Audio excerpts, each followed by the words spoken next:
At 99 years old, Dick Van Dyke is still dancing. Not in old recordings or nostalgic memories, but in the present moment. In a world where many of his contemporaries are gone, and the entertainment era he helped shape has long passed, he continues to move with the same warmth and energy that once filled television screens in millions of homes. Behind his joyful smile, however, lies a life far more complex than audiences often imagine. His story includes quiet childhood loneliness, years of professional rejection, personal struggles with addiction, and the collapse of a long marriage before he eventually found lasting happiness late in life. A small town beginning. Dick Van Dyke was born on December 13th, 1925, in the quiet town of West Plains. It was the kind of place where life moved slowly and ambition rarely stretched beyond the town's borders. For most residents, West Plains represented the entire world. But for young Dick, it felt more like a temporary stop, a waiting room before something larger. Even as a child, he sensed there was more beyond the horizon. While the town offered little connection to show business, it quietly shaped the determination and imagination that would later carry him far beyond Missouri. A family marked by distance. Dick grew up with his father, Lorne Wayne Van Dyke, a charming traveling salesman who spent much of his time away from home. His mother, Hazel Victoria Jones, held the family together with quiet resilience. Though the household functioned normally, emotional warmth was often limited. There were no dramatic conflicts or painful scenes, only a subtle distance that lingered in everyday life. Dick and his younger brother learned early to adapt to that emotional quiet. Looking back years later, he would describe his childhood not with resentment, but with a reflective understanding of what had quietly been missing. Discovering the power of performance.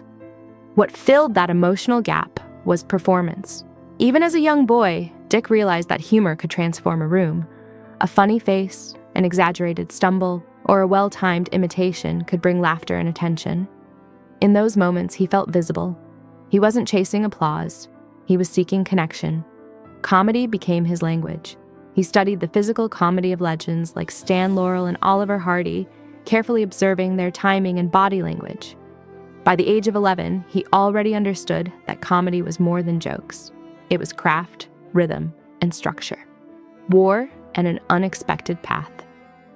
In 1944, at 18, Dick was drafted into the United States Army Air Forces during World War II.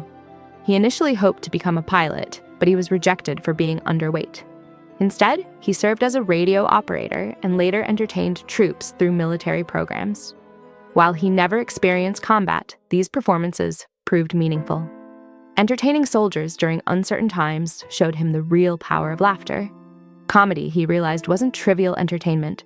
It could lift spirits, ease fear, and create brief moments of relief in difficult circumstances. Years of rejection and struggle. When the war ended in 1946, Dick returned home with no formal training, little money, and no connections in show business. Yet he remained convinced that he belonged on stage. The entertainment industry, however, had other ideas. He attempted radio announcing in Atlanta but was quickly dismissed. He then formed a pantomime comedy duo called the Merry Mutes, with his friend Phil Erickson performing wherever they could find audiences. They traveled from town to town, playing small clubs and military bases. The pay was inconsistent and opportunities were scarce, but Dick refused to abandon his dream. Persistence through uncertainty. Those early years were defined by constant movement and uncertainty. Dick traveled through cities like New Orleans and Los Angeles searching for opportunities. Many nights ended in rejection or indifference. Audiences sometimes loved the act, while others barely noticed it. Financial struggles were common, and cheap rooms became temporary homes. There were moments when his confidence wavered, when the dream seemed unrealistic, but something stubborn inside him refused to quit. Even when doors closed, he kept knocking, convinced that somewhere an audience was waiting. Marriage and personal challenges. During this difficult period, Dick married Margie Willett in 1948. She had known him since high school and stood beside him during years of financial instability. Their marriage lasted 36 years, but the pressures of fame and personal struggles eventually took their toll. Dick later spoke openly about his battle with alcoholism, which threatened both his career and relationships. Addiction nearly erased everything he had worked so hard to build. Though he eventually sought help and rebuilt his life, the damage left lasting marks on his personal world. fame, reinvention, and love. Again. Despite setbacks, Dick Van Dyke became one of the most beloved entertainers of his generation. Television audiences adored him in The Dick Van Dyke Show, and moviegoers remember his unforgettable performance in Mary Poppins. Yet success never fully protected him from personal struggles. After his first marriage ended, he eventually found companionship again, later in life.